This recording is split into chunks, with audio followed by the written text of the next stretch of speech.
Hello YouTube. It's Saturday, and usually, I do like a video game type of video. I was gonna do a beta video, but someone actually recommended something for my channel. I think next week possibly we could be posting some clips from streams of me playing the beta. But for now, I'm gonna take some further. This has been recommended for a couple weeks now.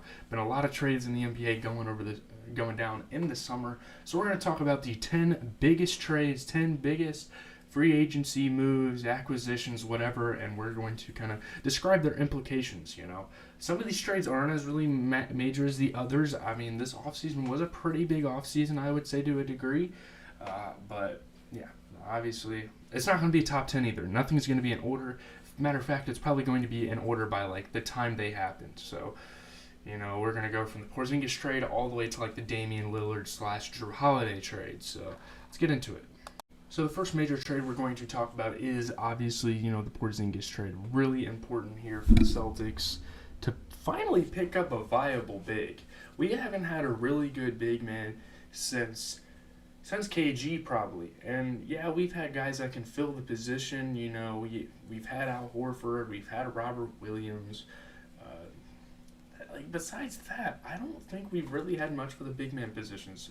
And I'm talking about this as a Celtics perspective. Marcus Sasser, we picked him up. I think he's a young guy. Maybe we could develop him.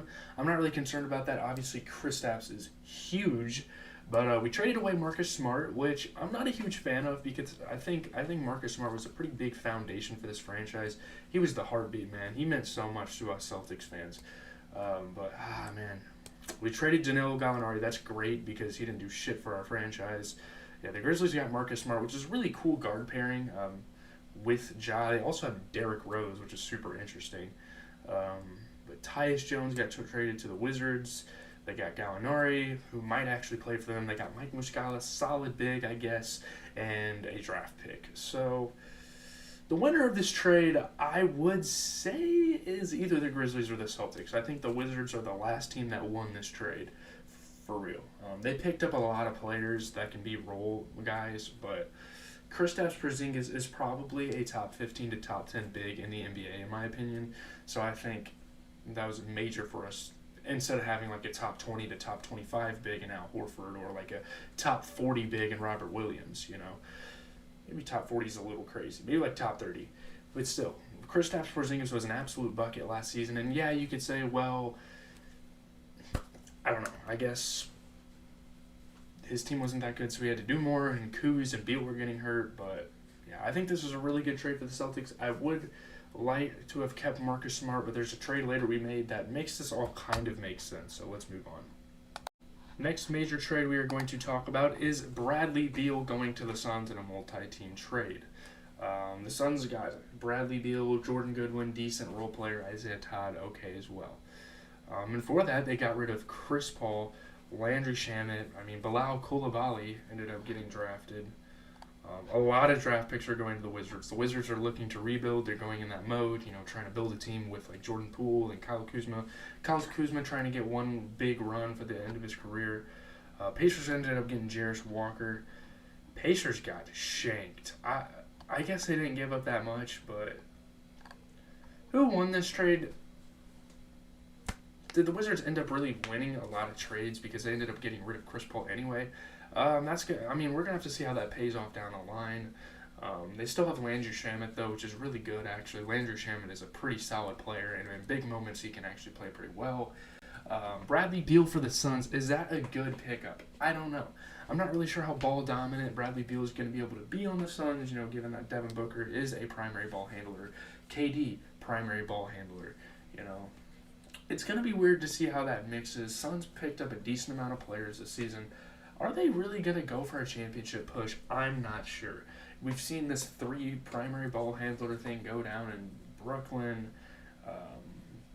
If you have more than 2 primary ball handlers on your team, it's not going to work. I thought it was even interesting for the Hawks to pick up DeJounte Murray. But Bradley Beal to the Suns. I'm not sure how that's going to pan out. We're going to have to see how the season goes. So, yeah. And we're throwing it back a little bit, man, because we got Oladipo going to the Thunder. He started his career there. This is honestly a super-duper underrated trade because, yeah, Victor Oladipo is a super injury-prone guy. But, man, he's going to be playing on a team that's looking to make a solid playoff push. I know the Heat are obviously a top 5 to top 10 team in the NBA or whatever, but man, I think this is really cool for Victor Oladipo. I feel like he's going to get a better role on this team. He's going to be kind of the backup for Shea, which kind of sucks because I was hoping that what was his name, Trey Mann was going to get a shot at it, but I don't know. They have a decent amount of guards. They have a decent amount of guys. Obviously, Chet Holmgren returning for the season next year should be amazing. J-Dub just came off a great rookie campaign. Shea is obviously a top 5 guard in the NBA as well. So, yeah, it's going to be interesting to see how Victor Oladipo meshes. I'm not sure how big of an impact he's going to make considering his injuries, statuses, but we'll see. Next, we have Max Strus going to the Cavs, another kind of underrated trade that not too many people are talking about here. But Max Strus went to the Cavs. Well, and by the way, Victor Oladipo, I mean, the Heat only got like cash. They only got capital, really. Max Strus went to the Cavs. The Heat got a draft pick. And the Spurs ended up getting Chetty Osman and Lamar Stevens, which is all right. I mean, Lamar Stevens is a pretty below average, probably, NBA player. And Chetty Osman, he can shine at moments. I'm not sure how big of an impact those two guys are going to get. I think the Cavs made a really, really good trade here. I feel like it's been a while since they've had a spot-up shooter like this. Obviously, Donovan Mitchell is amazing at scoring, but it's not like you're going to be able to just kick the ball out to him and he's going to sit in a corner for you. I think Max Strus is a really good pickup for the Cavs and not something that a lot of people are talking about. So, with all that being said, let's move on. All right, now we're going to talk about the Chris Paul trade. So Chris Paul gets traded to the Warriors. He was obviously on the Wizards for a tiny bit of time, for about like half a month before he got traded again. So yeah, Chris Paul goes to the Warriors. I think the Wizards won this trade personally. I think trading Jordan Poole alone right now for Chris Paul is pretty phenomenal. And they also get Patrick Baldwin Jr., who's a young guy. And they get some draft picks and some capital. I think the Wizards by far won this trade. Now, I like Chris Paul. I think he's really solid. He has a lot of longevity. He's been in the league for a while. He's got that wisdom. He's got everything. He's got that veteran spark. But, I mean, can Jordan Poole be inconsistent at times? Sure. But I think the Wizards did great with this trade. They've lost in some trades, won in different trades. I think this is the trade they won at. And I'm not sure why the Warriors wanted Chris Paul, given that they have Steph Curry. Are they going to try to slide Steph to the 3 and have him play the wing? I'm not sure how that's going to work. Steph's more kind of an ISO guy. You set him a couple screens, he puts a move on someone, and then he shoots a 3 or he drives to the basket. He's not going to be the guy you can just pass to the corner, do like a shot fake or something, and then, no. That's not what Steph Curry's going to be doing. I think they're going to have a big like game plan issue. They're going to have a big, I don't know. How do you even work with 2 point guards like this and at this level? So it's going to be interesting for sure. Next, we're going to talk about an absolute fleecing that took place, and we're talking about the John Collins trade to Utah. They traded John Collins for Rudy Gay and a future second-round pick. The Hawks, why did they take this pick, or this trade? Rudy Gay, sure, he's a great veteran. He's had good years in the NBA. He knows what he's talking about. We're talking about John Collins, Mr. Lob City, and sure, Clint Capella has kind of taken over that spot a little bit. But, dude, we're talking about a guy that can cut to the rim. You give him the ball, and he's scoring on a lot of people. So, I think the Jazz made an amazing trade here. Maybe their front court's getting a little stacked, with Kessler and Markkanen, who had a breakout season last year. But I think, Collins, you set him in the corner, you make him cut a little bit and throw some lobs to him. I think it's going to work out. I think this is going to be a pretty damn good basketball team. I don't think they're going to make any playoff push or anything, but the Jazz definitely made a good move here. So, yeah, especially for what they gave away, too. Next is the damn talk of the NBA right now. We're talking about Dylan Brooks. The 5-team deal sent him to the Rockets. The Thunder got Patty Mills. I think they ended up moving him anyway. Hawks got Garuba and Ty Washington.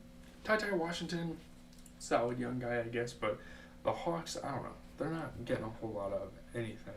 The Grizzlies ended up getting Josh Christopher. He's not bad. You know, he can fill a role. Kenyon Martin Jr. for the Clippers, too. Wow, that's actually really good for the Clippers. I think that's a damn good pickup there. Okay.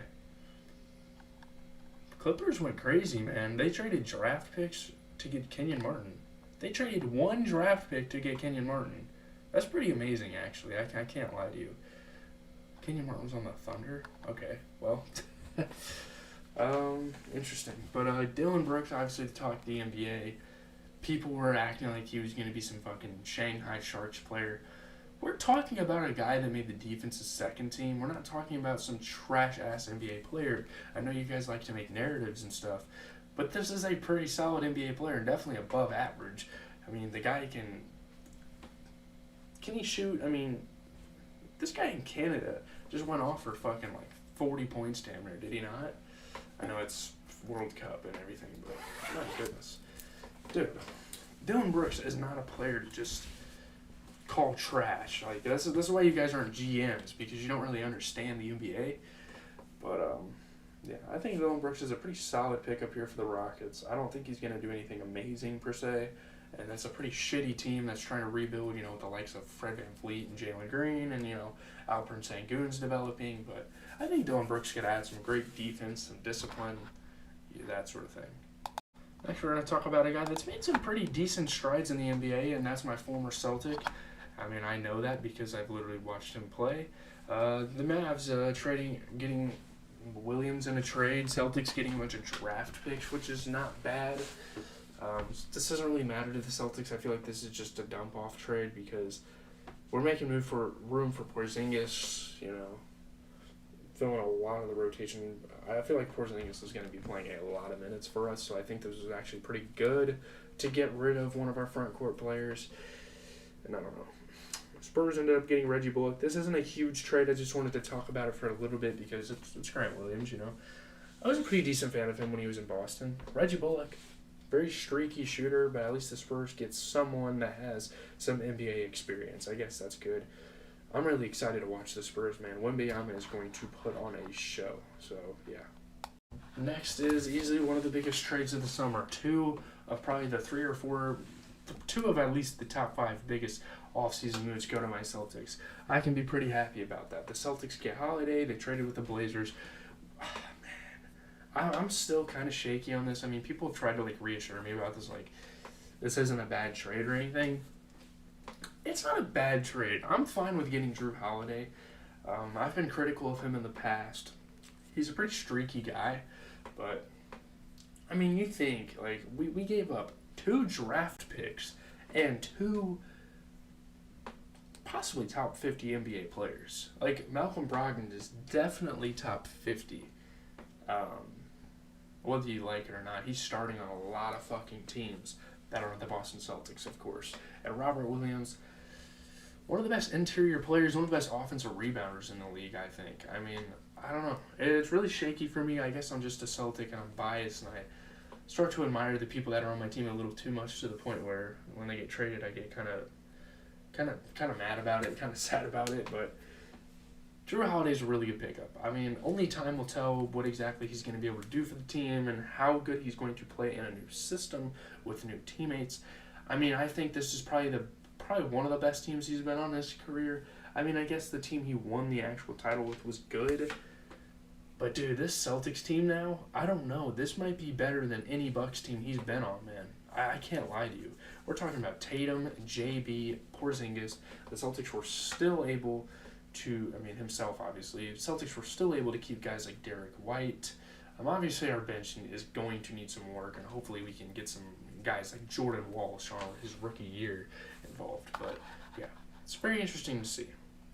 And now it's time to talk about the biggest trade in the entire offseason. You guys knew I had to save this for last. This is a huge fucking trade. Not only is Damian Lillard being moved from a team he's been on for his entire 11-year NBA career, I believe it is now, but we have 3 teams involved, 3 teams that are... There's going to be some implications here. I mean, Damian Lillard going to the Bucks. Of course, him and Giannis is a fucking dream tandem here in the NBA, and now it's becoming a reality.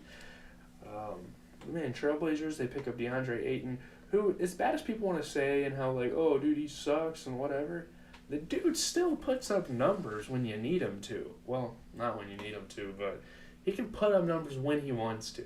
He's still a pretty good NBA player, and in terms of big men, I think he's top 20. I think top 20. I feel like he's definitely top 20 in the league. Drew Holiday was on the Blazers for a little bit. That didn't last very long. But the Blazers ended up getting Robert Williams and Malcolm Brogdon. I think that, man, the Blazers are really not that bad. They have DeAndre and Robert Williams. They have Malcolm Brogdon being a point with guys like Shaedon Sharpe, guys like Scoot, all sorts of different players, man. I don't know. I don't think the Blazers are in a terrible spot right now, you know. The Suns picked up Grayson Allen, Keon Johnson, Nazir Little, Yusuf Nurkic, all pretty good pickups. I think Yusuf Nurkic for DeAndre Ayton is really not that bad. And there's times debatably when Yusuf Nurkic is better than DeAndre Ayton. And Grayson Allen can go off for 20 every now and then. Nazir Little and Keon Johnson are still kind of younger guys trying to make it in the league. And I don't know. I don't think any of these teams are really that badly left off from this. I think the Trailblazers, it doesn't really matter because even with Dame on the team, they were no more than like a second to third round team in the playoffs. They never made the finals. Did they even make the conference championship? I think they did one time, but I don't know. I feel like they got a little bit more depth now too. So it's going to be interesting to watch, but I'm out, guys. I'm just going to do my outro right here. I'm not sure how long this video is going to be, probably like 10 to 15 minutes. Someone recommended this. Shout out to whoever recommended it. Just going over some NBA trade stuff, just going over some off-season stuff as we round into the season. I was going to do like a prediction video, but I think I'm going to hold off on that. I got other content to do on this channel. You know, we got Call of Duty coming out somewhat soon, and yeah. But every night of the NBA season, by the way, you guys are going to be getting recap videos, so that's hella exciting. I'm out, guys. Have a good rest of your day.